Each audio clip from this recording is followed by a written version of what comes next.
Now, next time you get home from work, convinced that you're being pushed a little bit too hard, give a thought to these guys, the brave guardian angels who watch over one of the toughest areas in the world.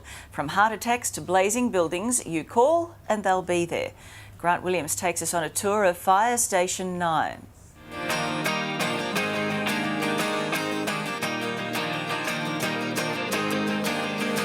The game has begun, and I stumble to the front.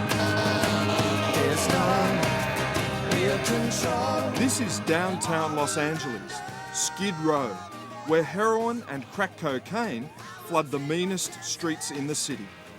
And these guys are the toughest firefighters in the world, the men of Fire Station 9. Here in LA, there's no ambulance service, so the firemen double as ambulance officers or paramedics. And in the 1.5 square miles of their tiny district, anything can happen, and usually does, at a frantic pace. A day here is like 10 days anywhere else. The burnout rate at this station is very high. Things that most people would run away from, we're running to. Last year, Station 9's firefighters attended an astonishing 20,877 emergency calls, a record in the US, almost 60 jobs a day.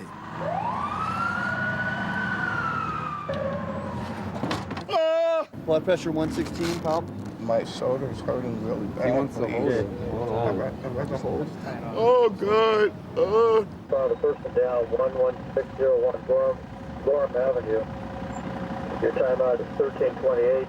These firefighter paramedics provide an intensive care unit in a fire truck.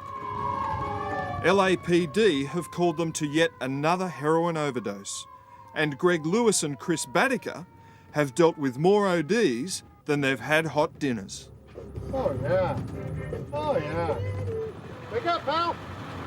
Wake up. Without the life-saving drugs needed to get his breathing going again, this 48-year-old would be dead in minutes. We have a medication that will reverse the effects of any opiate derivative drug, which heroin is.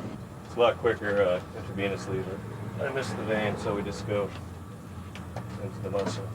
You almost died. Okay? The only reason you came down here is for the heroin, and that's it, okay? As soon as they leave the hospital, it's off to a suspected heart attack at a medical centre. Most of the firefighters here have around 4 years' experience, and 3 of the young guns are Bobby D'Amico, Timmy Toledo, and Leo Navarro. They say, what's the worst they could do to us? Send us to Fire Station 9. You know, if you were to do something wrong, what are they going to do? Send us to 9? We're already here. The reason why I'm here is because I want to be here, and I enjoy, the busy days, and the days go by fast. You learn a whole lot here. We're responsible basically for any incident you can dream up in the city. Life force only. Unknown fire problem. Now the engine company and the ladder truck are called to an unknown fire emergency in an apartment block. And Captain Mark Akahoshi and his team have no idea what to expect when they get there. But once inside the apartment, Captain Akahoshi leaps straight into action. You know what? There's nothing we can do. You have to get a plumber and they have to snake it out, okay? VK or something? No. No, it's okay. It's on the house. I'm so scared. Seriously, what sort of fire department is this if you can't unclog a waste disposal? Oh, my Seriously. goodness. Huh? We need to be trained up on how to be a plumber. Hang up this helmet. Oh, Let's change go. this one for the plumber. And the going doesn't stop. 2 car accidents, ¿Y por qué lo está dejando a él manejar? McKinley?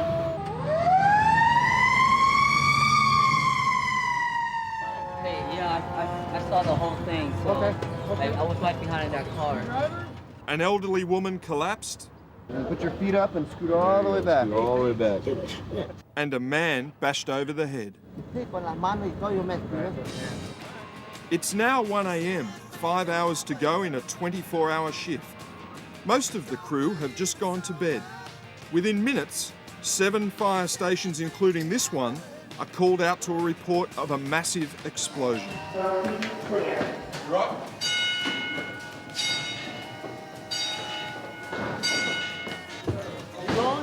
Oh yeah. But there is no explosion. They've been dragged out by a hoax call. Just what they needed. They're willing to come to work every day with a good attitude. If we have to go to a shooting or if we have to go to deliver a baby out in the street, we just do our job. The members here are focused, really focused on doing their job, and then by doing their job, they don't take it personally or they don't take it home with them to stress themselves out. Once back at the station, there's no chance of going back to bed in a hurry. A young nightclubber, loaded up on ecstasy, has collapsed, and his frightened buddies have dumped him at the fire station. I'm all right, sir. I keep telling them I'm just real cold and dehydrated. I've been drinking and I'm smoking weed. I took a drug called ecstasy. See, the only reason I want your name so you can sign my form out when you leave, so you don't wind up dying and suing the city. There we go. There's another satisfied customer. We were at a store and this lady's like, I told my kid I want him to be a fireman because all you got to do is sit on a truck and look good. And I'm like, are you kidding me? Is that what the image is?